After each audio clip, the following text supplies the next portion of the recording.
everybody. This is Scott Hudspeth with Agent Mastermind, coming to you live from the headquarters right here in Kalamazoo, Michigan. And I have a dear friend of mine and also a real estate coach on the call with us today who's been in the business. You know what? I'm going to let him introduce himself. Just an amazing guy. I've got to get to know him personally. He's got a beautiful family and just an all-around great guy. And he's been on once with us last year, and he covered the 6 basic skills. And man, I got to tell you, Robert, I've literally incorporated all 6 of these into my business, because if you don't have one of them, you could be really missing out on literally hundreds of thousands of dollars. So man, I really welcome you back. And not only that, Robert has agreed to be on the call with us more often, actually, and share his expertise and some coaching skills that he's formulated and some of the results that he's gotten from his clients that he works with. So, man, brother, I'm so excited to have you on the call. So what do you got for us today, man? Well, Scott, first of all, I want to thank you for having me. Absolutely. Hopefully we got great sound here today. Just got a new headset. But what we're going to cover today are the 10 reasons why real estate agents fail. And I don't bring this up to be negative. Why I bring this up is as we start going through some of these 10 things, I want you to kind of picture if you were home watching like a Dr. Oz.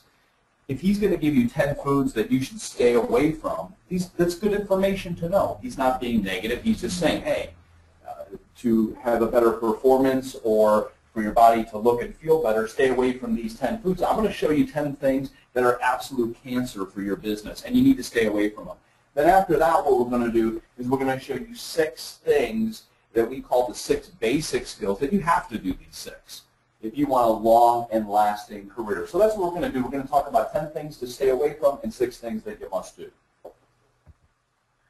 So I am getting a couple people saying that it sounds like you're speaking from far away.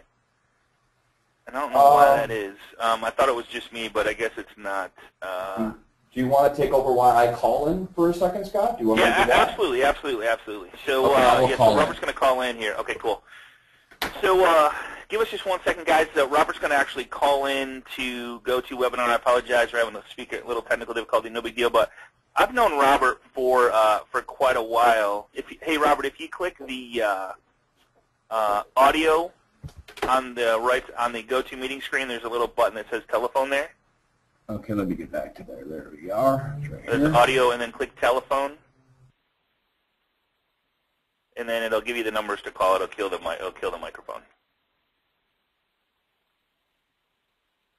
Okay, it looks like he did that. So he'll be back in just 1 second. It just takes a second to call in.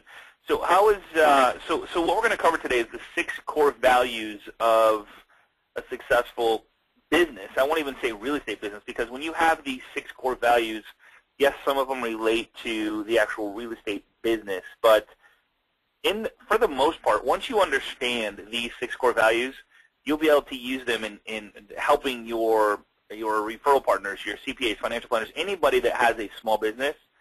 These are just so important to your business. We're going to actually, Robert's going to share with you a report card, and I would absolutely love to see you guys fill this report card out and submit it on the Agent Mastermind. And in fact, I'm just going to actually bring that up. For all you people joining us for the first time. I'm back. There we go. Excellent, man. Excellent. Better? That's good. Yeah, that's a lot better, man. Thank you. Awesome. So it's the phone. The phone is the secret. I got the new headset that goes in the computer. So I was trying to do without the phone and go through the computer, but phone's best. Okay. Okay, cool. And it might just be that you had to choose that actual that microphone on the audio section of the. There's a section on there that lets you choose which microphone you're using. So we can got do it that later. Cool. So let's go back. Let's talk about what we're going to cover in today's workshop. So I'm going to start off, if you've never met me before, I'm going to give you a quick intro on myself. Then we'll go over the top 10 reasons why most real estate agents fail. We'll follow that up with 6 basic skills for success. And these are things, again, you have to master if you want that long and lasting real estate career. And then at the end, I'm going to give you a real estate report card. So if you have a piece of paper, something to write with, make sure you grab it. And then at the end, we'll answer any questions that you have. So let's just jump right in here. Let's start with the real estate experience.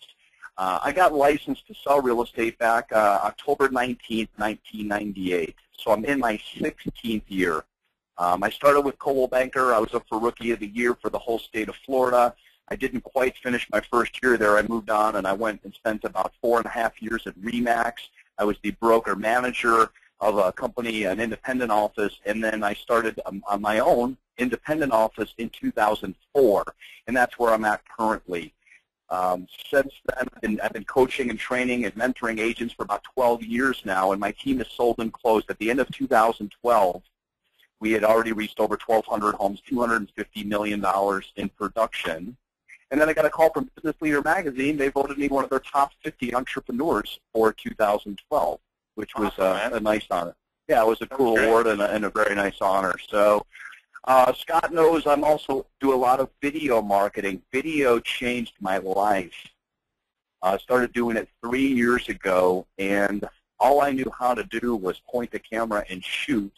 I didn't know anything about dumping footage, editing, but I took a leap of faith and got into video marketing, started a show called Alexa Realty 411, and here we are 3 years later. That show's been seen in 131 countries, and I'm doing things like hosting webinars with people like Scott and meeting people like Carl White. So I'll tell you, video, if you haven't jumped into that, I know Scott's great at it. I've seen a lot of his stuff. So what do you think, Scott? Video marketing, the wave of the future here? You know, everybody that you know, it's so funny to hear you say it changed your life. I honestly have to say that the only reason I'm on this call right now is because of video marketing. I started it way back when Carl White said, hey, video marketing is where it's at. Very few people do it. People get to know you, like you, and trust you, and I honestly can say that that's why I'm here. Everywhere I go, every event I attend, people know me that have never met me. They feel like they know me, and I tell you, if some way, shape, or form, we're going to be doing more calls on video marketing, but if some way, shape, or form you can just bust through the fear of video marketing and just do it. Now, Robert, I got to tell you, man, your videos are off the charts amazing. So congratulations on that, man. Well, thanks. But one thing I will say on video marketing, and this is just business in general, not so amazing when we started. You know, my wife, when we look back at our first shows 3 years ago, they were so bad, they were almost laughable, but we didn't quit. You know, we knew what we were going to do. We believed in it, and we stuck with it. And a lot of this is just not quitting and just perfecting and making small changes and doing it again and again and again, right? Right on. Absolutely, absolutely. So I am married with a family, so I always show the picture. There's the family. I have my wife, Janine. We've known each other, it seems like forever, since she's been 16, and I was 22. I'm 45 now, so I've known my wife for 23 years. We've been married for 11, and we have 2 boys together. So just show the picture of the family. And now let's get into the meat and potatoes. I want to tell you about an aha moment that changed everything for me. I was home one night, and I was watching television, and I saw an interview with Steve Jobs right before he passed away. And it was probably one of the last interviews that he gave. But whoever was doing the interview asked him a question. He said, Steve, we know you're on borrowed time. And for our audience listening, if you could tell them anything, your greatest piece of advice, what would it be? And he said, you know, if I could leave behind just one piece of advice, and that's when I sit up, you know, Steve Jobs is going to leave you one piece of advice out of everything he could tell you. He said, do what you love, because the only way to do great work is to love what you do. Amen. And so I started thinking about what I love to do, and that's where the real estate coaching came in. But for those of you on the call, really your purpose is to follow your passion. And this is a little formula. If you do what you love, you do great work. And if you do great work, eventually you get paid well. So if you can find a way to fall in love with this career, and just do great work, and always do great work. You never have to worry about commissions because they'll follow you. You'll get the referrals, and they'll come. No question. So let's get into these 10 reasons why most real estate agents, they just don't make it. So I'm curious, what happens to this person, right? Let's think of the day where you first get your real estate license. This is probably how all of us felt, right? As you're walking out, and you just saw that you passed, and then it's 6 months later, that same agent is this. I quit. I might be dead. What happened?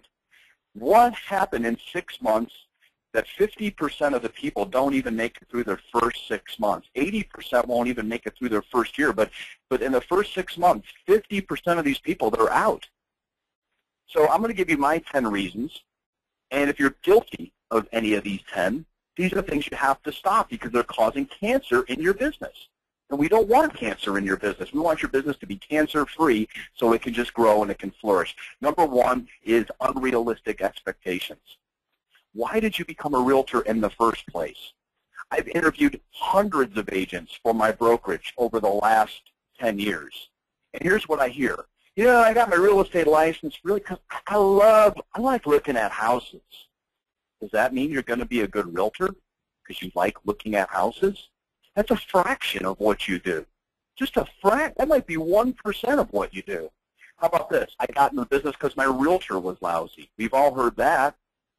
Or the new one is with all these reality shows on TV. I love watching HGTV, or I heard it was easy money. So my question for you, write this down, is why did you get into this in the first place? What gets you out of bed in the morning to even want to do this? What's the why? There's a great YouTube video, a man by the name of Simon Sinek put it out, and he put always start with the why. It's about 18 minutes long, but it's incredible. Always that video changed my life, man. That one little thing. I mean, when you figure out what your why is, everything else comes into place. I highly recommend. We'll have to post that link. I'll post that link on the Facebook page so you guys can all watch this. It's an amazing reason why we do what we do, and you need to find that why. And you know, Scott, I know you work late at night because I've talked to you late at night. It probably doesn't even feel like you're working. And the same thing with me. I don't mind building these PowerPoints or doing these slides or doing my research, and my wife will get up at sometimes at 1:30 in the morning. She's like, are you coming to bed? And I don't even know it's 1:30 in the morning because I love what I do. Right. I don't know. Somebody asked me how many hours I work. Somebody asked me the other day, like, how many hours you work a week? And I go, I don't work any. That's great. When you're doing what you love, that you're good at, and it makes you money, it's not work. Man, I'm going to have to use that. I'm writing that one down. So, yeah, so number one, unrealistic expectations. Start with the why. Why do you do this? Number two, this is a biggie. Just absolutely no plan. They get into the business. There's so many different directions, but my question to you is, what's the plan? Do you have direction, system, structure? What type of weekly activity plan do you have? What systems have you built in place for your business? Do you spend time every week working not only in your business, but on your business? And that's huge. A lot of real estate agents, they're so busy going out showing the next home that they'll miss an office meeting or a training. Or all they do is spend time working in their business. They never block out a few hours a week to work on their marketing or on their business. And you know, when I think of systems and I think of structure, no matter what you think of McDonald's, think about this for a minute. I'm from Tampa, Florida. You could go to Tampa, Florida, and you could have a cheeseburger made by a 16-year-old kid. Then you could drive all the way up to New York State and have a cheeseburger made by a 65 or 70-year-old retiree. Or you could even travel. I've been through Canada, Vancouver, and you can have a cheeseburger made there. And you know what? They all taste the same. And they're all made in different parts of the country or the world by people of all different ages. But McDonald's, their systems are spot on. So my question for you is, what type of systems have you built in place in your real estate business? And that's huge. Do you have a plan, systems, direction, structure? This is future classes down the road, but we have to build more systems into our business and really have a plan. Here's a great quote from John Maxwell. I love this quote. He says, "You'll never change your life until you change something you do daily. The secret of your success is found in your daily routine." So if you want to make quick changes, if you want changes and you want faster results, start looking at what you're doing every single day. Is that just busy work, or is that work that can produce income? The secret to your success is found in your daily routine. So if you're not having success, change the daily routine.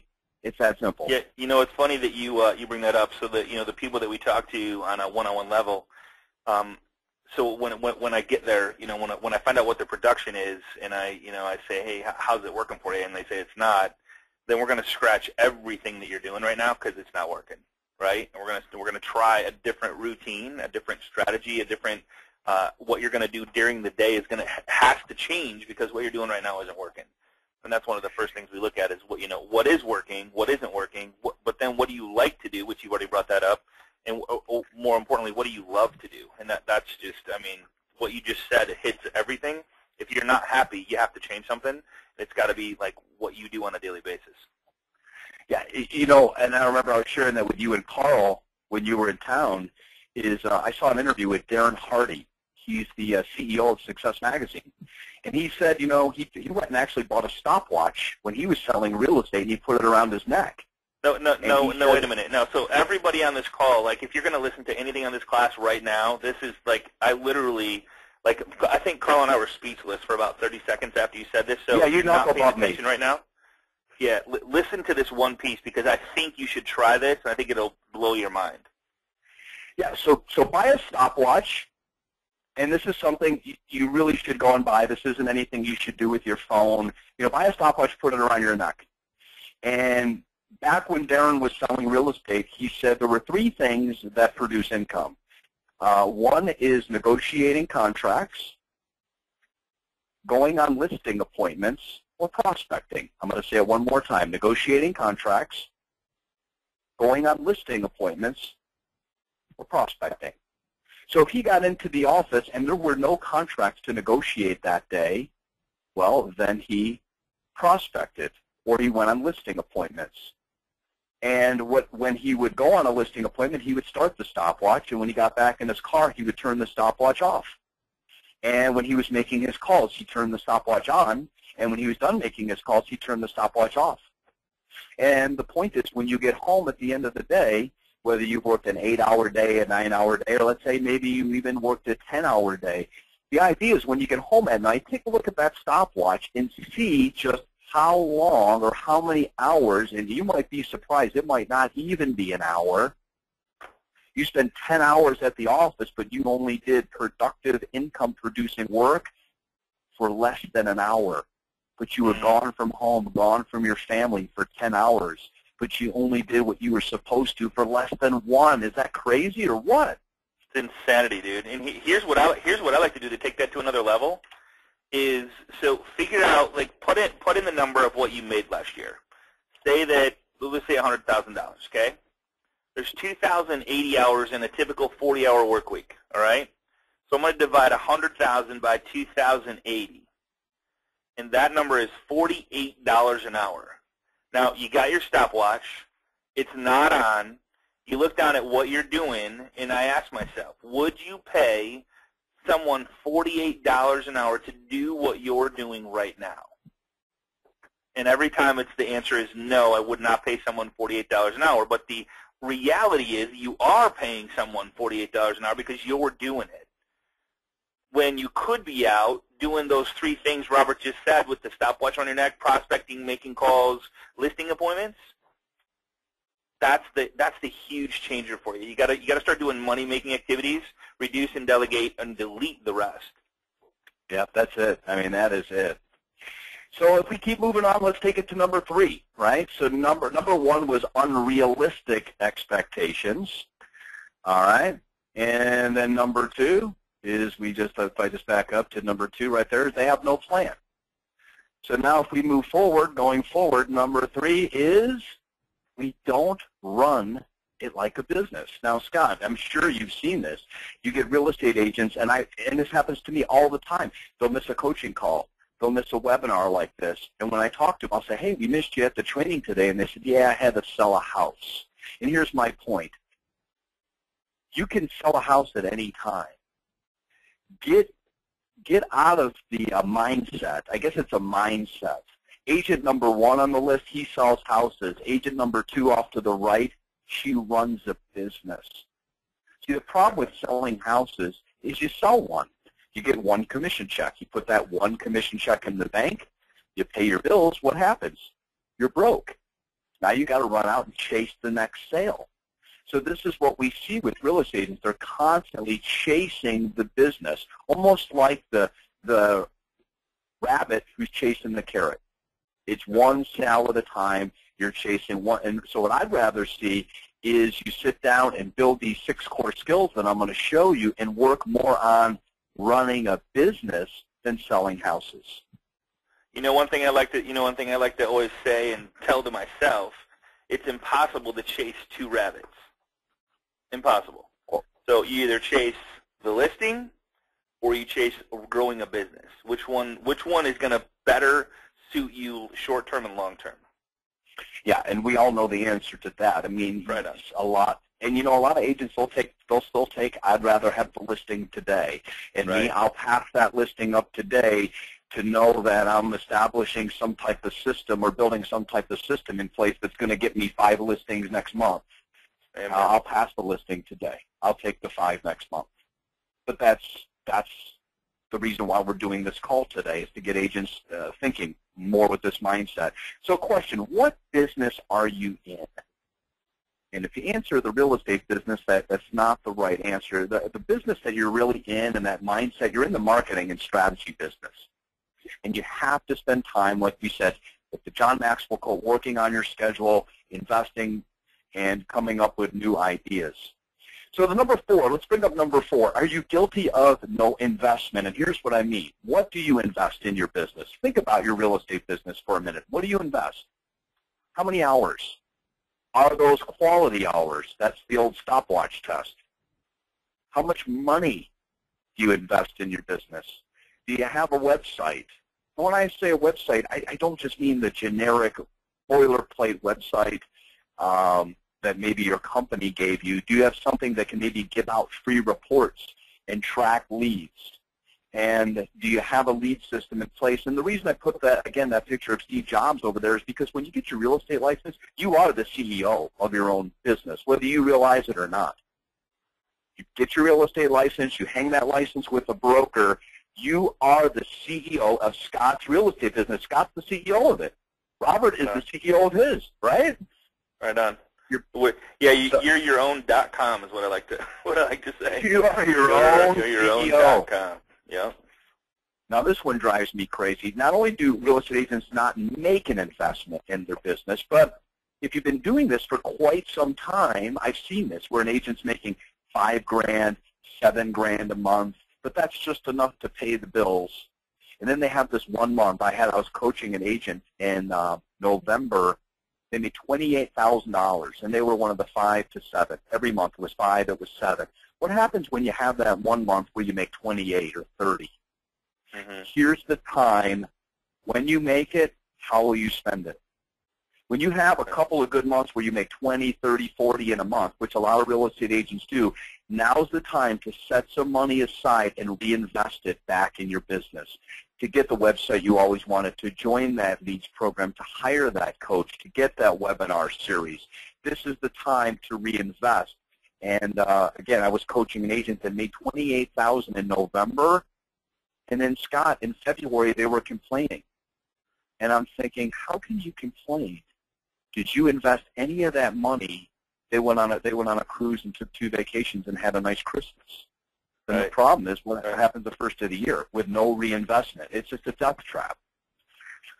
Number 6, this is huge. If you should write this one down, because here's where I think most real estate agents fall when it comes to the business. You know why they got into real estate, Scott? They were interested in it. Mm-hmm. Jump in. They heard. Jump off the cliff and grow your wings on the way down. Yeah, your friends are doing it. A friend got you in it. You heard about it. You thought you could make good money. So you said, you know what, I'm interested in real estate. But let me tell you, interested doesn't work. You got to be committed. Here's the difference between interest and commitment. When you're interested in doing something, you'll do it only when it's convenient. But when you're committed to doing something, you accept no excuses, only results. Vince Lombardi said that a quality of a person's life is in direct proportion to their commitment to excellence. So ask yourself, am I truly committed to real estate, to making those calls and doing things when I don't want to do them, or am I just interested? Am I just willing to do this when it's convenient for me? And when it's not convenient, then I don't want to do it. That's huge. Interest versus commitment. This was another big one, the 2 E's. This comes from Tony Dungy when he took over the Tampa Bay Bucks. It was no explanations, no excuses. Are you guilty of this? Where you have your plan today, right? Maybe you're not guilty of making a plan. Maybe you have a plan. And on your plan it says that you're going to make 2 hours worth of prospecting calls every single morning. Or 3 days a week, you're going to make 2 hours worth of calls. So at the end of the week, you made 6 hours. But when it comes time to make the calls, are you looking for an explanation or excuse why not to do it? Or why I remember seeing an, why you didn't do it, right? Right. I saw an interview with Rondé Barber when Tony Dungy came to town. The Tampa Bay Bucks were about the losingest franchise in NFL history. And Tony Dungy turned them around in just a couple of years. And Rondé Barber said the big difference was the 2 E's. We all knew what we needed to do. We're professionals. And we could not give Tony Dungy an explanation or an excuse. He wouldn't have either. It was up in the Bucks locker room. You can even Google no explanations, no excuses. You'll actually see Tony Dungy's picture come up. It just wasn't allowed. And that's how you turn losers into winners immediately. This was the biggest bunch of losers in NFL history. So listen, we know what you need to do. We're professional. No more explanation, no excuses. We're going to just do it. That's it. We're just going to do it. I like it. This thing we call fear. You know one thing I want to bring up that I think is really important. I might have shared this last week. I don't know if I did or not. And this is a big deal. So, so we all have dreams, goals, and I asked Carl, and this is a deep thought here. So I said, Carl, why is it that some people, and this probably fits right here, where you're going to talk about the fear, why is it that some people just never make it? In fact, the majority, they say that 5 people make 95% of the money in the world, right? Yeah. So why is it that the 95% never, they just never get there? And here's what he said. And I go, wow, that's deep. So what he said was, you have a dream. I have a dream. Everybody on this call has a dream. We have goals. We have dreams, goals, and desires. If I put something in place, if I go, like you just talked about excuses and explanations, if I go do something that is going to get me to help me reach my goals or whatever it is that I want to get to, and I fail because I tried something, I wake up tomorrow morning and I don't have that goal anymore because I don't have, it's gone because it didn't work whatever I tried. Does that make sense? So I have a goal. I try something, it didn't work. Now I'm going to go, man, that goal is not realistic anymore because what I tried didn't work. Does that make sense? That is deep. It's deep. Well, so, it's actually coming up on the slides here. Coming up, okay. That's exactly, and I'm glad you said that because you can see that I hadn't even gone through this with Carl, but yet we both had the same mindset on this. You're absolutely right. It's quitting. Quitting comes down to quitting. Yeah, and then I thought, okay, so look at a professional baseball player, their batting average. Look at a professional basketball player, how many times they shoot, and their shooting percentage of the times that they make the shot. If they quit after 5 shots because they missed all 5, they wouldn't be professional anymore. They shoot, and it's 50%. I think it's right around 50% is what they're the best of the best in the industry do. So why are we allowed to quit on our fears, goals, dreams, and desires? It's not an option. Don't let it be an option of yours. Just know that you might have to work a little bit harder. You know how some people can take a test and pass it every time, where I got to work my butt off to take that test, but I'm not going to quit, right? So to be successful, you might have to work a little bit harder. Well, I'm so glad that you said that and used that little baseball analogy because I'm an assistant coach on one team and I'm a head coach on another. So I coach 2 baseball teams right now. And listen to this statistic, right? If you go up to, let's say you want to become a professional baseball player and you're that good and you're working your way up through AAA, AA, and so on, if you go up to the plate and you hit the ball, let's say 2 out of 10 times, a lot of people would think that's a failure. But at a certain level, you might be playing in the minor leagues. And you might be making $24,000 to $35,000 a year, 2 out of 10. Now, what if you just could get 1 more hit and take that to 3 out of 10? Do you know your salary is going to jump up to about $1.5 million, and you might go from making $24,000 to $1.5 million or $2 million as a professional baseball player. And then if you can just get up from 4 to 4 hits, now you're an all-star making a minimum of $10 million a year. So just from 2 to 4 can go from making $24,000 to $10 million. Just 2 more hits. Insane. The best of the best in baseball, look them up. The best of the best at the end of the year, they're only going to be hitting, you know, 0.35, 3.5 out of 10. Right. Right. On the very high side, the best of the best. Yeah, so you're going to fail. Even like Evan Longoria, I'm a Rays fan. I think last year he hit like 250. I mean, 1 out of 4. He fails more than he succeeds. A lot more. A lot 3 more. times as much. Three times more. I know, exactly. So let's talk about this thing called fear. You know, I was asking an agent one time, we were doing a call session, and I'd round up the agents, and I would say, okay, we're going to make calls. And this agent just refused. She said, I'm not doing it. I said, well, why? And she says, well, you know, my first thought was, I get it. What if you get hung up on? And she's like, no, I'm more scared if they invite me over. What if they invite me over? What if they say no? Scott, and I call them. Worse, what if they say yes? What if they list with me and I fail? What if it's a listing in my neighborhood and I end up looking stupid? You know, here's a great saying, everything you want is on the other side of fear. And, you know, even when we got into doing these webinars, I mean, look, at a little technical glitch today with the phone, you just move on. You know, it's just, okay, we'll get it fixed and we move on. Right? I mean, there's nothing really to fear. Just get out there and do it. And if you make a mistake, try not to make the same mistake twice and move on. And these last 2 are kind of where Scott and Carl were talking about is no perseverance. Steve Jobs said he's convinced about half of what separates successful entrepreneurs from non-successful ones is pure perseverance, right? Mm-hmm. How many times we failed, how many times we get back up. I've got a friend of mine, Scott. Back in the day, I was, been in Tampa here since '86, but in the 90s, I was doing stand-up comedy and acting workshops. And there was a guy, he was 49 years old. We were buds in class. His name was Jim Kelly. His acting name is James Martin Kelly. And at 49 years old, 49 with 4 kids, and he wasn't that successful in the acting world. He was very talented, but he knew that if he really wanted to make it, he needed to go to L.A. And at 49, he packed up his family and his 4 kids and drove to L.A. with a beat-up car, just a junker, and a dream.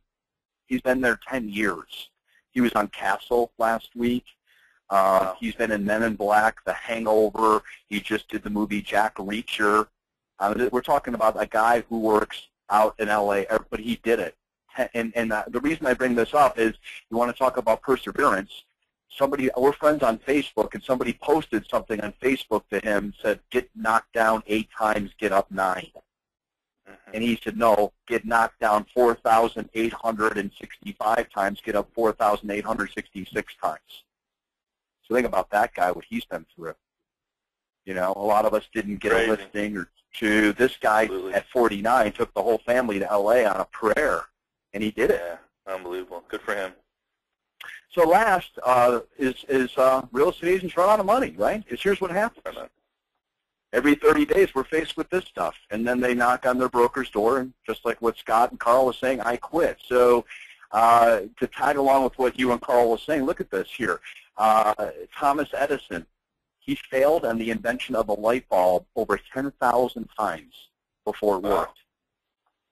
So he said, I've not failed. I just found 10,000 ways that didn't work. And many of life's failures are people who didn't realize how close they were when they just gave up. And I think that's what Carl was saying. Like, we can all get there. Right. So with that said, now that we know 10 pitfalls, let's jump into the 6 core skills for success. Okay?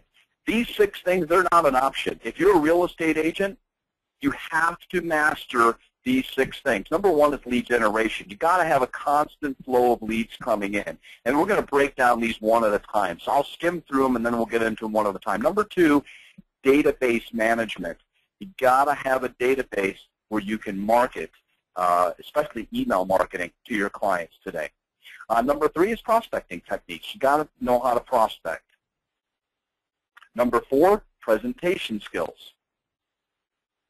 Number 5, closing and handling objections. And number 6 is follow-up. So there they are. Write them down real quick. Lead generation, database management, prospecting skills, presentation skills, closing, handling objections, and follow-up. Now what we're going to do is we're going to break down each one of these skills one at a time and tell you why they're so important or so vital to have a long and lasting real estate business. So let's start with lead generations. Why is leads number 1? Because in my opinion, leads is the gas that drives the car. Why is it that some real estate agents are like this gentleman here that's got his thumb out? He's on the side of the road. Their business is broken down. They have no listings. They have no buyers. They walk around the office. They complain every day. But yet there's an agent right in that very office. His business looks like that race car. I have a guy that I'm coaching. This is his second full-time year in real estate. He made $55,000 in February. And this is only his second full-time year, you know. But then you have agents in the same office or that we coach that they're just complaining all the time. Didn't make it the last 2 years. Right on. Right on. Exactly. So let's get into lead generation. Here are some issues that I've seen with real estate agents. Number 1 is they don't really know how to generate leads at all. They have no clear strategies. So what you do when you get into business is you copy. You see what other agents are doing, and you start copying them. But what they didn't tell you is those ideas weren't working for them. So you copied somebody that had an unsuccessful campaign or strategy, and you felt like you wasted money. So therefore, when somebody comes up to you with a successful strategy, you don't even want to hear it because you've tried it, it doesn't work, and so on. So here's a few things about leads. Number 1, either you call them or they call you. This was my biggest aha moment when you came to Florida with us, Robert. Like when you came to Florida, yeah. you covered this one thing. This was a huge aha moment because you know we were literally. It was so funny that you were standing on beside there, and everybody was in the room going, "How do we get people to call us? How do we get people to call us? How do we get the phone to ring? How do we get the phone to ring?" And you're like, "Why don't you guys pick up the phone and call them?"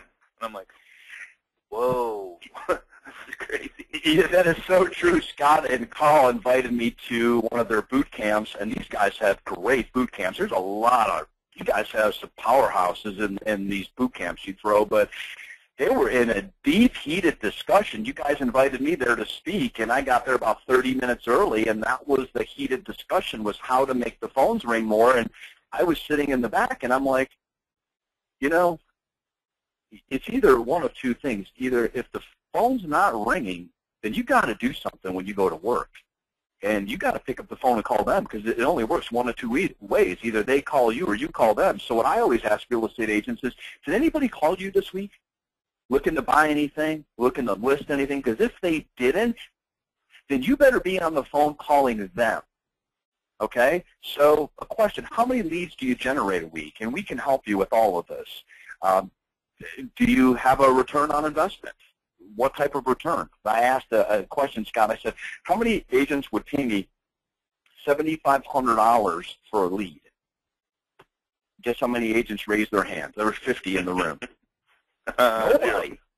But then I said, if I would refer you $1 million client, would you pay me the standard 25% referral fee? And everybody raised their hand. And the crazy part was, I said the same damn thing. I just said it differently. Because if you sell $1 million property and you make a $30,000 commission, my lead costs $7,500. That's my referral fee. So I guess what the point I'm trying to get across is it's never the amount a lead costs. It's what you get back from that lead in return. Everybody on this call would spend $7,500 for a lead. If you knew you were getting $30,000, you would do it in a second. So it's never the cost of the lead. You always want to look at the ROI or the return on investment. So another question is, when we're coaching, we always ask, you know, do you have leads? How many? What's your rate of return? Do you have a budget to generate leads? What's working? What's not? But we have to really dig into lead generation. So that's the first thing that we're really, really big on at the Real Estate Academy, and is just digging in and make sure that you have a constant source of leads coming in.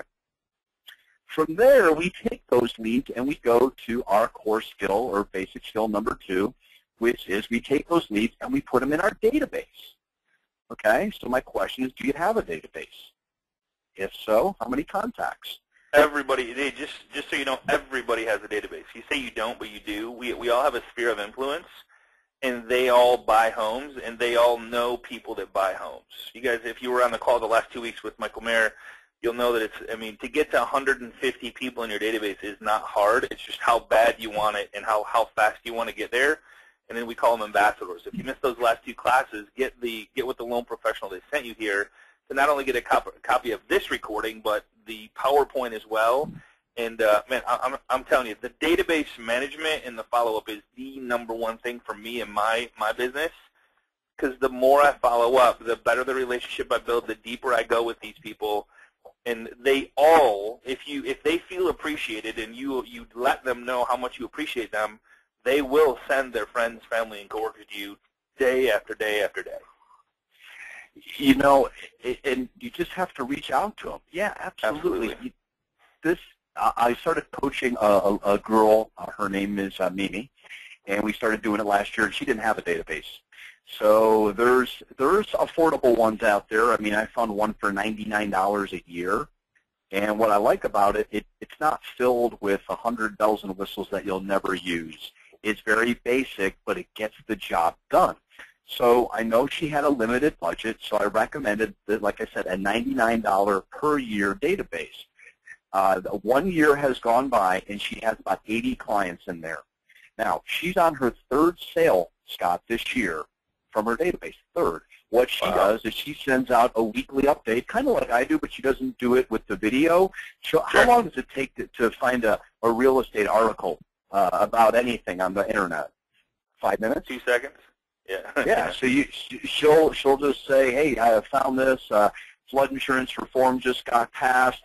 I've linked it to this site. Take a look. Oh, by the way, I do sell real estate, so if you have a need. So here's what happened. In November, she went out to meet with some for sale by owners. And I tell people, you collect 5 bits of information from everyone. You get their name, their phone number, their email address, what they do for a living, and their birthday. Just keep it simple, 5 bits of information, and you get that on everybody you meet with, even the listing appointments you lose. So she goes out right around Thanksgiving and meets with a for sale by owner, and they don't list with her. The guy says, I can sell this and do this myself, and I'm going to. So she says, okay. She says, but could I just follow up with you? He says, sure. You know, he gives her the polite blow-off. But what she does, she gets back to the office, and she puts this 5 bits of information in her database. She puts the proper coding tags on it, and once a week, this guy gets an email from her. And so what happened is she just closed this on Friday, but this guy calls her up, and he says, hey, Mimi, do you remember me? And she said, yeah, of course I remember you. He's like, well, my wife and I, we sold our house ourselves.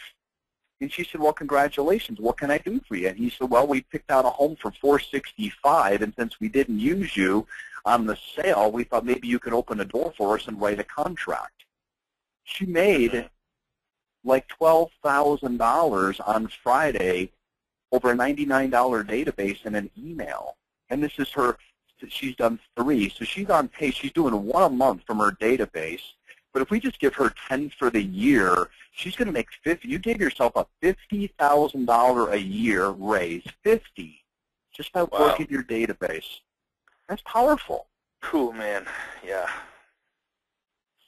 So database management, I think it's a necessity. If you're going to pick out a specific database and you want to use it, it has to be able to perform email campaigns today, because that's really the purpose of it. You want to be able to reach your database at a couple clicks of the mouse. And then how often do you contact your database? I've heard people contact their database as much as once a day to once a month. And what do you send? So again, basic or core fundamental number 2 is your database. Just a couple questions. Number 1, do you have one? How many contacts do you have in it? Can it perform email campaigns? If so, how often do you contact your database, and what do you send? And you always want to send them something of value. People will never get tired. Sorry, man. Sorry to interrupt, but the five. Somebody's asking about the one. Do you care to share the database management system that you referred to her for $99? Sure. It's and again, I'm not affiliated with them at Right. all. Yeah, we have no affiliations. Yep.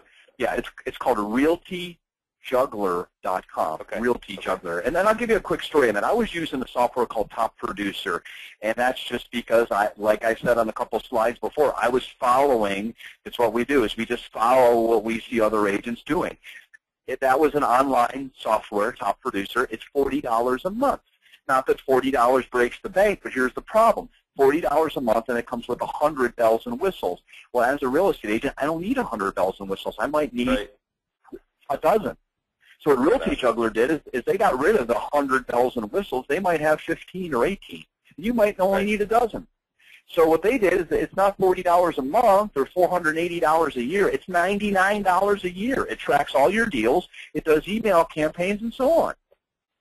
And so you can't for $99 a year, and you know there are agents that are from Keller Williams, and Keller Williams has a system called the Edge. Here's the problem with the Edge, Scott. Check this out. When I talk to agents from across the country, they said, yeah, we don't want our own database.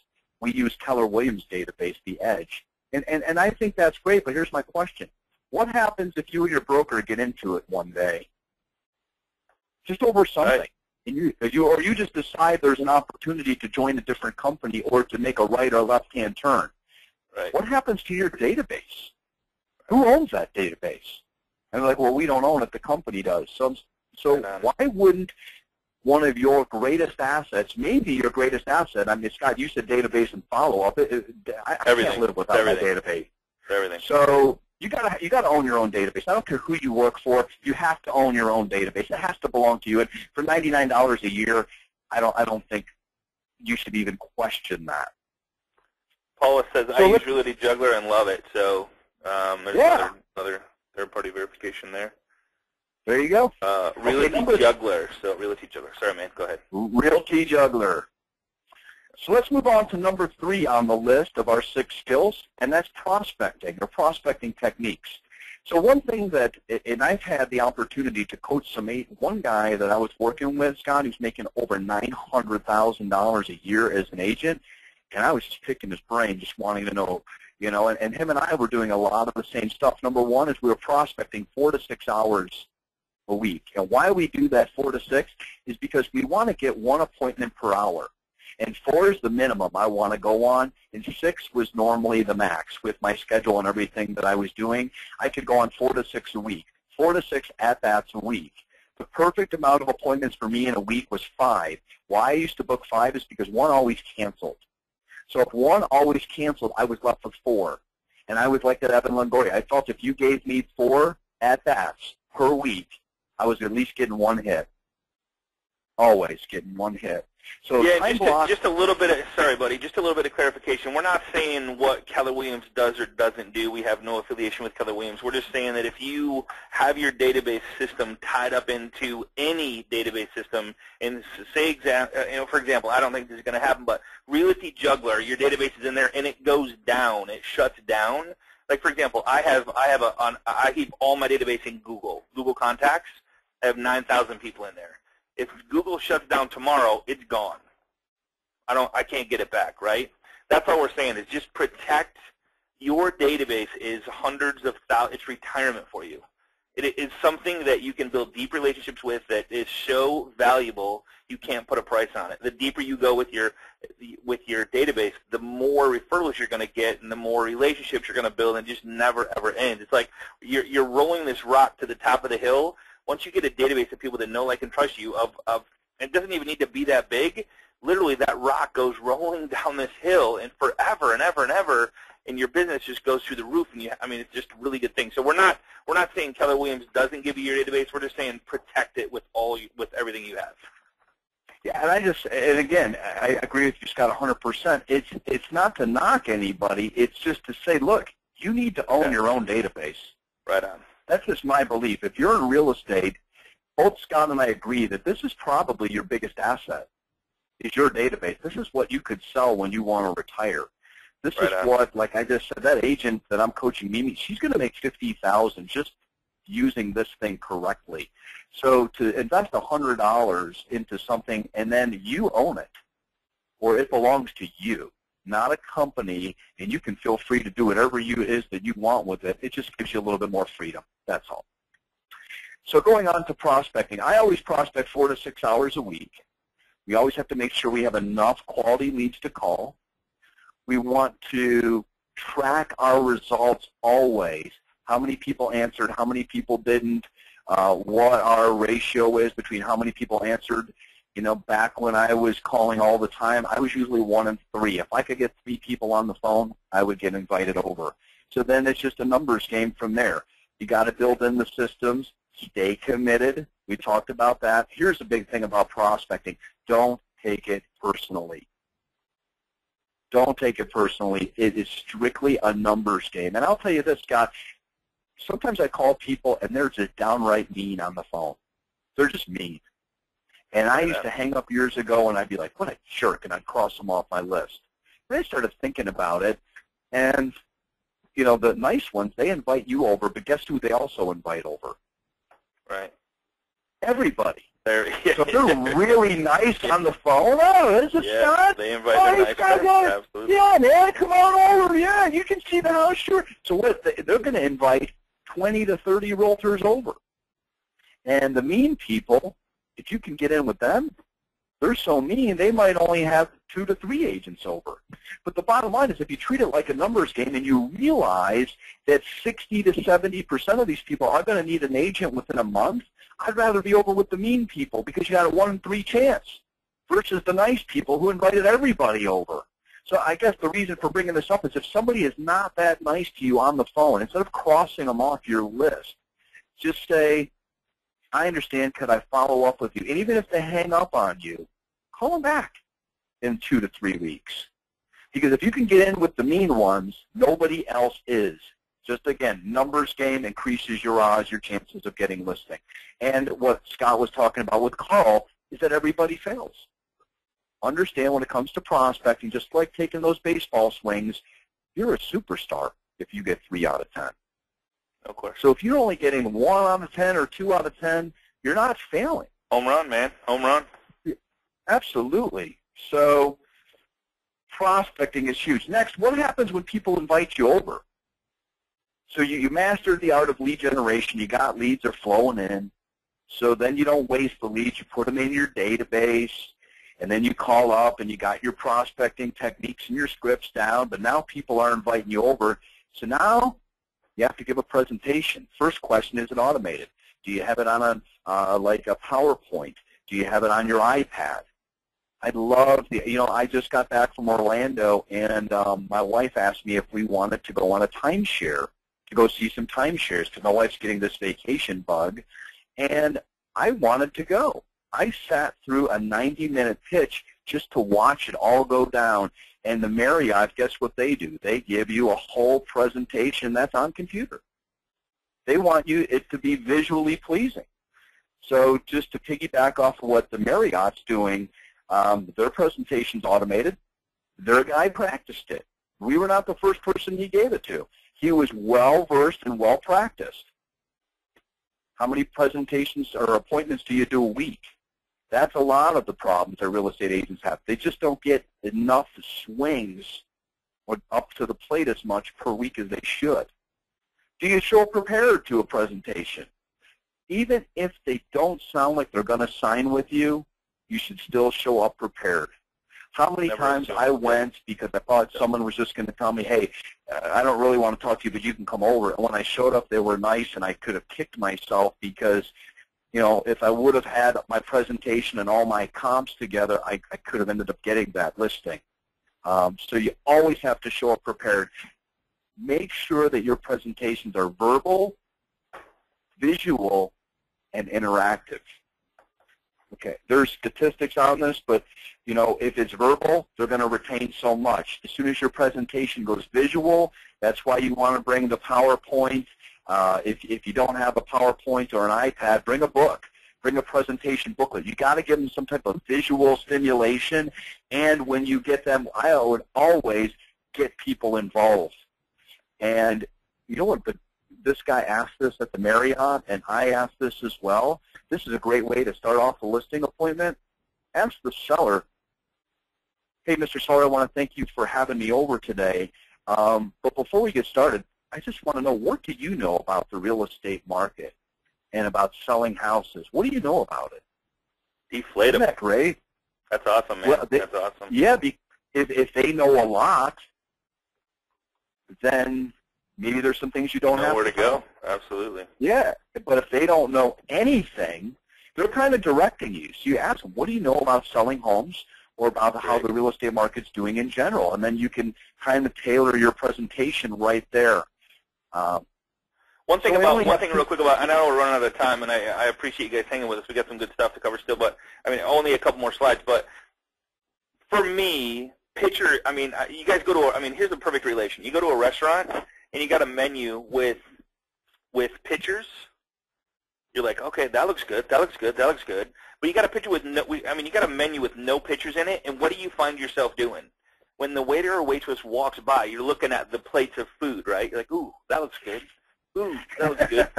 You know what I'm saying? That's the same thing. When you're looking to do something for the seller, or in fact, in case of marketing to expireds with results and advanced strategy, which we're going to be doing in a couple weeks again, do something of value for them, show them what you've done by presentation. And iPad, it's just, I don't know what it is about like that iPad, but it just makes you feel good. And really, we're in a marketing to our database and making people feel good. If you're going in with all the bells and whistles with the presentation and you got it all dialed in, and especially with their property showing, you're going to kill it more so than just going in unprepared with a piece of paper and no pictures. Just think about that. Think about how you feel when you see stuff that's has pictures on it. Yeah, it's not what you said or what you did. It's always how you made them feel. Make them feel. Amen. So let's go on to, we got two left. Let's talk about closing and handling objections. You always have to understand their situation and ask the right questions and dig deep. I'm going to give you one of these. Are we allowed to go overtime, Scott, or do we need to kill this right Absolutely, absolutely, yes. I could probably be done in about 10 minutes, so if we didn't have that little glitch in the beginning, we would have ended on time. But no worries. So you have to handle objections. I'm going to tell you one quick story, but I'll be quick about it. There was an agent that I was coaching. His name was Atif. And he goes, I was on this listing appointment, and the lady told me, she said, look, Atif, I've got money. My disabled mother-in-law just moved in with us. Now we have my money, my husband's money, my disabled mother-in-law's money. I don't need to sell this $250,000 home. All I'm willing to pay is a 3% commission. I'm not paying 6. I'll pay 3. And that's very common, where for sale by owner or maybe even expired wants to do it on their own, and they've got to the point where they're willing to pay 3, not pay 6. She said, we bought a house right up the street for $350,000. And if it takes me a year or two to sell this house, it does, and I'm not in a hurry and I don't need the money. So Atif says, well, what would you do about that? And I said, well, obviously I don't think you truly understood the situation.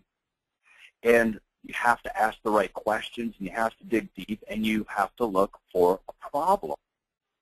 And you have to offer a better solution. He said, yeah, but she said she wasn't listing. I said, but she bought a house up the street, right? Yeah. Did you ask her, what about this house? So I went on that appointment.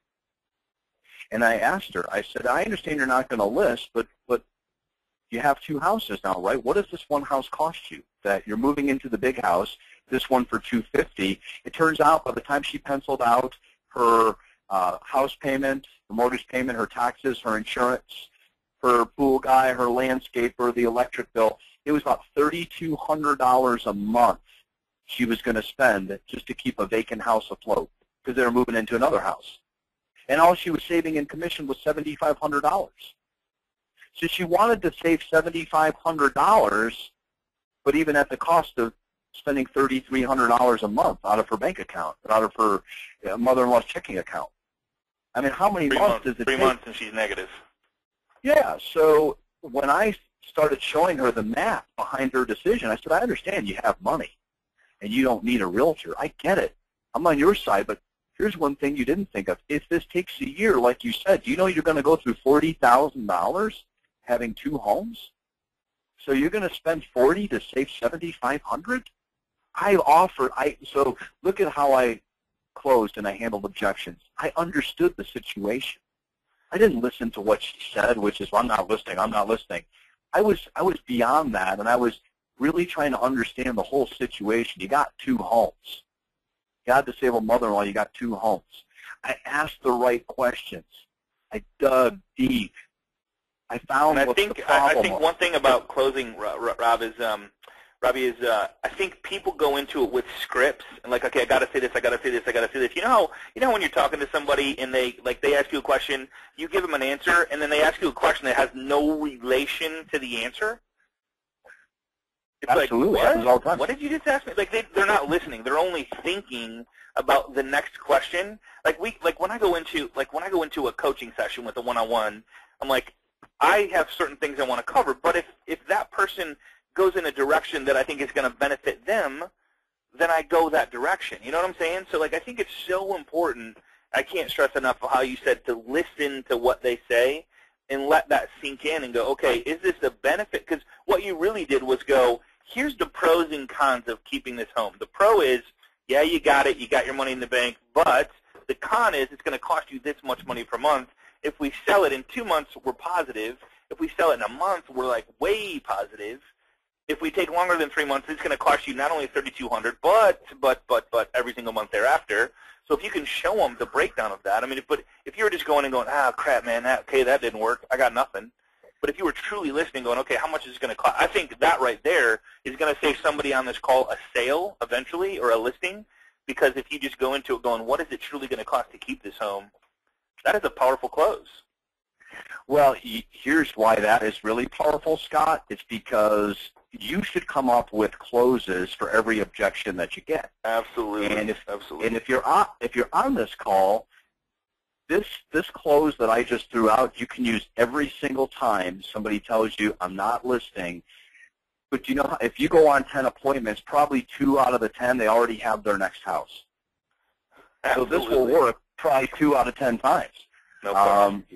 Very common people, oh, well, we already bought that house in Michigan. We got to get our Tampa place sold, but we're not going to have a realtor. You hear that, you go right into penciling it out. Hey, I understand you got that place in Michigan, but let's do the math here. I understand we all want to save money, but are you saving money? So you're going to see that one a lot. Here's one thing I always ask myself when I'm going to make a decision. It's not what is it going to cost me. What I ask is, what is it going to cost me not to do it? Think about it that way. I mean, everybody goes, what's it going to cost? What's it going to cost? What's it going to cost? If you just add not to do it, what's it going to cost me not to do it? Whether it's looking at a strategy, whether it's looking at a marketing plan, database CRM, following up with my database, you can put that in every single thing, every conversation. Yeah. What is it going to cost me not to do it? Yes. And then write down the objections you can handle, and that's things that we can help you with. And then last but not least, which is Scott's big one and mine too, is follow-up. How often should I follow up? That's the biggest question, and I like to use the old Dr. Seuss quote, and it's the people who matter don't mind, and the people who mind don't matter. Meaning, you go on a listing appointment today, the people are very nice. They say, Scott, do us a favor, call us in a week. We're just not ready. A week from today, Scott calls them up and they're rude to him on the phone. Why are you? Who are you? Why are you calling me? Please don't, you know what I mean? So obviously they mind that Scott's calling. So the people who mind, treat them as they don't matter. And the people who matter, guess what? They'll never mind that you're calling. So just call. People always say, well, what do I say when I follow up? Again, this is why we have the database. Before I'm following up with anybody, I'm going to pull their name up in my database. I'm going to go into notes, and I'm going to read the date and the time of the last conversation and what was said. So I already know where to pick up the conversation when I call them. Can I follow up with emails? Yes, and I'll talk to you about that. Follow up with everybody, even the ones you lose. Okay, now we have to be careful in the world of listings. Once that gets listed, you don't want to solicit anybody for a listing, but just because somebody's listed doesn't mean I can't send them an email talking about the real estate market. I'm not soliciting them for a listing. I'm just sending them a generic email that talks about the real estate market or the state of it or what's happening in our local area. Track your failures. One thing on the follow-up, I gotta say, you know, we think too much about this. Everybody goes, well, I haven't called them in a year. Holy crap, they're gonna be pissed. If I call them, they're just gonna be mean to me because I sold them their home, and they're just gonna go, dude, why are you calling me? Trust me on this when I say this. They don't sit around and think about us as much as we think they do. They're going to be totally awesome. Okay. Think about this. So if you were to, I don't know, half of the people on this call probably bought a car in the last 12 months, right? Or maybe not half, but last 3 years, everybody's probably bought a car on this, you know. So if the guy that sold you your car, who probably never contacted you ever, called you up and said, hey, Robbie, man, how's it going, dude? How you been, man? You've been good, right? Hey, how's that car doing? It's doing great, man. I gotta, you know, shoot, man, that was one of the best cars I've ever purchased. Hey, great, Robbie, you ready for another one? Is anybody going to be upset by that? And if they do, Scott, they don't matter, correct? And if they do, they don't matter. Yeah, Dr. Seuss. Put Dr. Seuss right on your computer and say, who cares? Next. Some will, some won't. So what? Next. You know, I'm glad you said that because I bought my car a year and a half ago, and I've never heard from that guy since. And that's such a great analogy. If he called me up today, he would love it. And well, you know, and you can even have full disclosure on that. You could call up and say, hey, Scott, you know, I know we haven't talked in a while, but I'm taking a different approach, and I'm really trying to build my business. I hope you're enjoying the car. And, hey, I'm looking for more people. Do you know anybody? Just have full disclosure. Tell him what you're doing. He's not going to, like, if this guy called me today, I haven't talked to him since I pulled off that car lot in a year and a half. If he told me, hey, bud, how's the car going? Listen, I'm taking a new approach, and I'm trying to improve my business. Do you know of anybody? I would tell him anybody I knew. Why not? Why not help somebody? Man. Congratulations for making that call. So, guys, pick up the phone. Don't worry about it. Some will, so what, so what? I mean, just do it, do it, do it. Trust me, if everybody on this call, I can freaking almost guarantee it, if everybody on this call called 50 people today of their past database and just said, how's it going, how's the home doing, hey, what do you, like, talk frog, family, recreation, occupation, and goals. Hey, Robbie, hey, how's the family doing? Great. Hey, what you guys do anything for spring break, or did you do anything for spring break? How's the job doing? You know, how's the family doing? Good. Hey, you got any big plans planned for this summer once the kids get out of school, or you know, any big plans coming up, or any big goals coming up? That's it. Hey, can I count on you guys to send me any of your friends, family, or coworkers that are thinking about buying or selling a home? Absolutely. Can I count on you? They say absolutely. Ooh, I like that. They just committed. And to close up the follow-up system, I keep it very simple. When people ask me what is my follow-up system or how it works, I just go send, call, see. So how I work is I send people things, and I send my database things. So they'll never forget me. I'm sending emails, I'm sending valuable stuff, and then I'll follow up with a call, and then I'll try to see them. So my follow-up system is very simple. It's called send, call, see.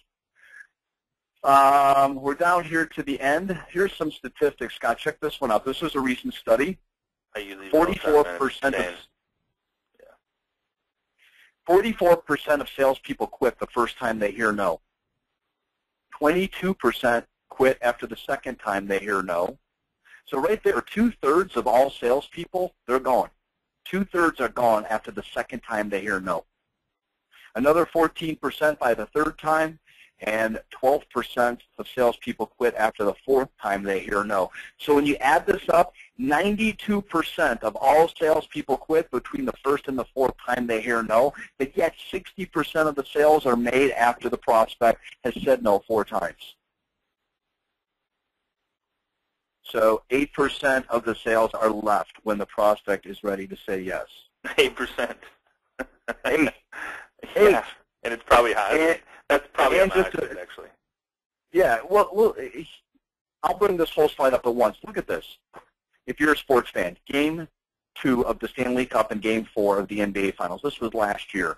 You know what following up to me is in the world of sports? It's rebounding. Hockey's been around for over 100 years. They put 5 guys on the ice. Chicago Blackhawks won the Stanley Cup last year. How many guys are around Boston's net if there's 5 guys on the ice? 4. The only guy that's not around is the guy that shot the puck.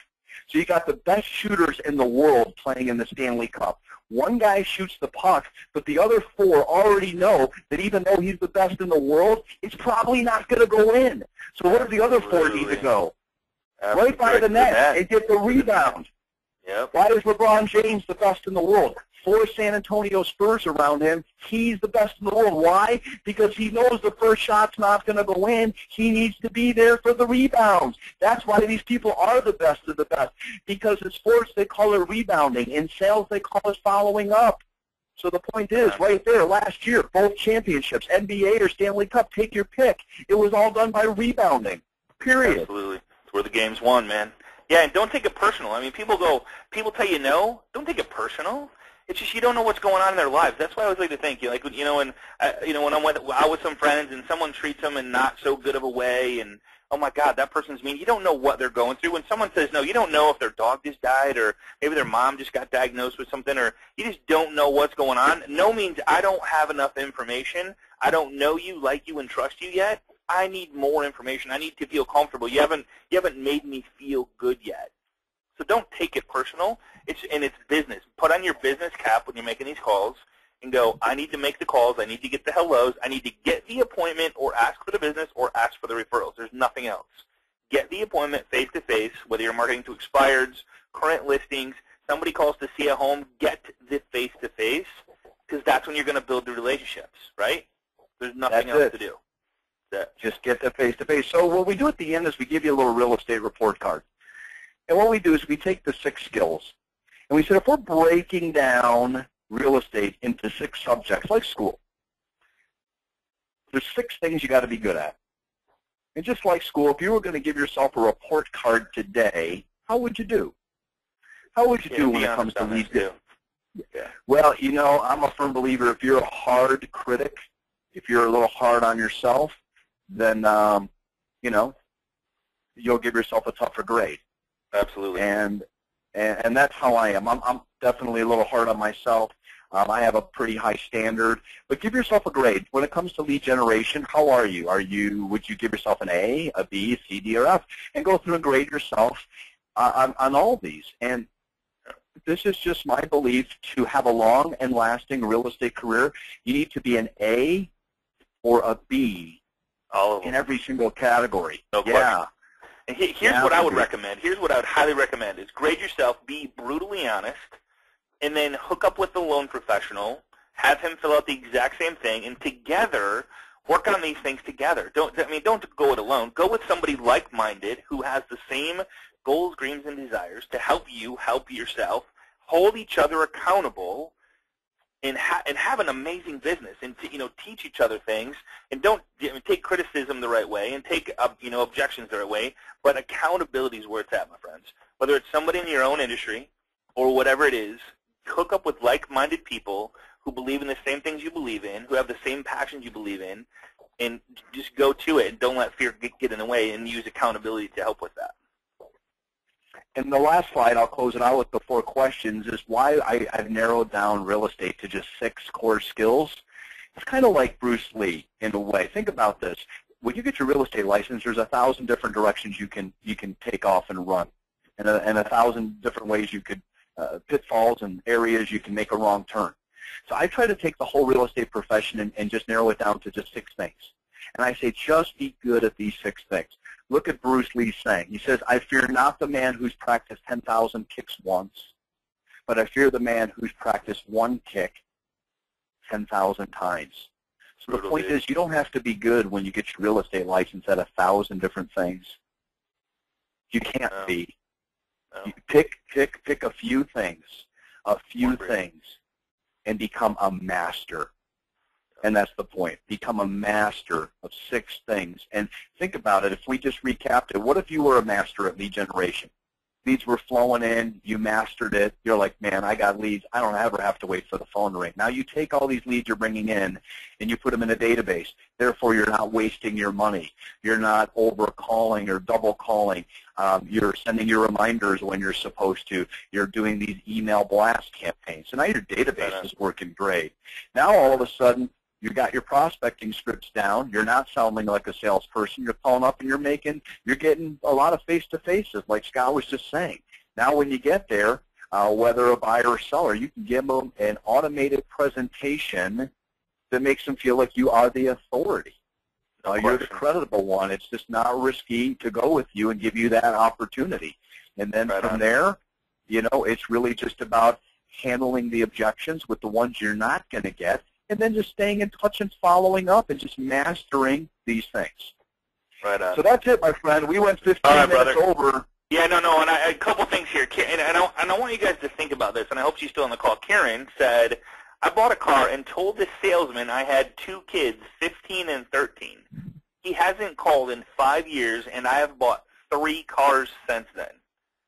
Think about this when you're meeting with a potential buyer, a listing, a new listing, marketing to expireds, marketing to FSBOs, marketing to your database. Remember, guys, these guys know people, and they know people, and they know people. I mean, I think, we talked about having, if you had 200 people in your database and each person knows 60, that's 12,000 people that you could potentially come in contact with or that could be referred to you. So you cut that in half, right? 6,000. You cut it in half again, 3,000. Cut it in half again, 1,500. Cut it in half again, 750. Cut it in half again. You think that if you connect, engage, and interact with 200 of your past clients, that you couldn't get an extra 100 transactions a year? There's no question. Robbie, we got a lady in here, Suzanne. Well, I think Emily says, thank you so much for the webinar. I'm so glad I decided to listen. I appreciate, honored to have you here, Emily. Another terrific presentation. Thank you, Brian. Appreciate that. Hey, guys, Robbie is a licensed real estate agent. He also is a coach for real estate agents all over the U.S. and soon to be probably Canada and Hawaii. I mean, Hawaii's U.S. But so I just wanted to, if anybody has, Robbie, is there a place that if anybody had any questions and wanted to talk to you, I know you offer a 45-minute. We do. Let's dissect things for a second. You have. Yeah, what we do is 45-minute strategy sessions. If anybody is interested in their own one-on-one, this is not in a group setting. Obviously, today we can put close to 1,000 people on a call or a webinar because it's a group setting. But if anybody wants a little one-on-one attention, we have our hotline number to the Real Estate Academy, and that email address is great. It's info@realestateacademy, which ends in an I.com. And you can register to get a free 45-minute session. Oh, Robbie, I forgot. For the 5 things that you ask every person, I got name, phone, email, date of birth. Is it where they work? Yeah, what do they do for a living? What do they do for a living? Okay, so I did get it right. Okay, so what do they do for a living? Help them. What's that? I said we want to help them. If they own a cleaning company or, the number one way to increase. Good. 55. Okay, the lady that did 55,000. That's just amazing. So so that was the realty juggler. The other note I had was a lot of people are asking what database system. Whatever database system that you're going to use, I 100% agree with Robbie. There's some amazing systems out there, but they have a million bells and whistles. You need something that is going to be automated, very easy to use, and get your database into it that you actually can click a button and send them something. That's what it boils down to. But, this is a big one. Do not let it replace the phone. Pick up that phone and make the phone calls. I recommend personally, and I think Robbie would agree with me on this, at least 3 times a year, minimum 3 times a year, you should be calling your whole database to leave a message, to connect, engage, interact, go deep, friend them all on Facebook. I'm telling you, it doesn't take long to really, truly double, triple, and quadruple your business if you start engaging and really going deep with your clients that already know, like, and trust you, and just keep adding people to that. Best time to follow up, somebody asked, Robbie. There's 2 good times. I always try to stay away from the afternoon. I think you can catch them first thing in the morning or early evening. Not big on during the day. But, I think what Scott was saying, the phone is the key to all of this. So I'd rather have you, even though if you say, hey, during the day is all I can do it, then it's better to do it during the day, even if it's not the peak time, than to not do it at all. So I would say probably early evenings are best, mornings probably second best, and then during the day is not that great. But again, do it versus don't do it. Right on. So like somebody's saying, why not during the day? Well, your goal is to get them on the phone and say hello to them and actually talk to them. So you're probably going to get more voicemails during the day. I'm just guessing if they're at work, or that's the time that people don't have their phones on. So Can you use Google Mail as I use Google Contacts, but I also put them in different places. So I just like to keep one solid database of people that know, like, and trust me, and I know if I email somebody, it automatically throws them into my database, and I always have that email. So that's why I use that. Good scripts for contacting your past database. I always recommend talking frog. Frog is, F is family, R is recreation, O is occupation, and G is goals.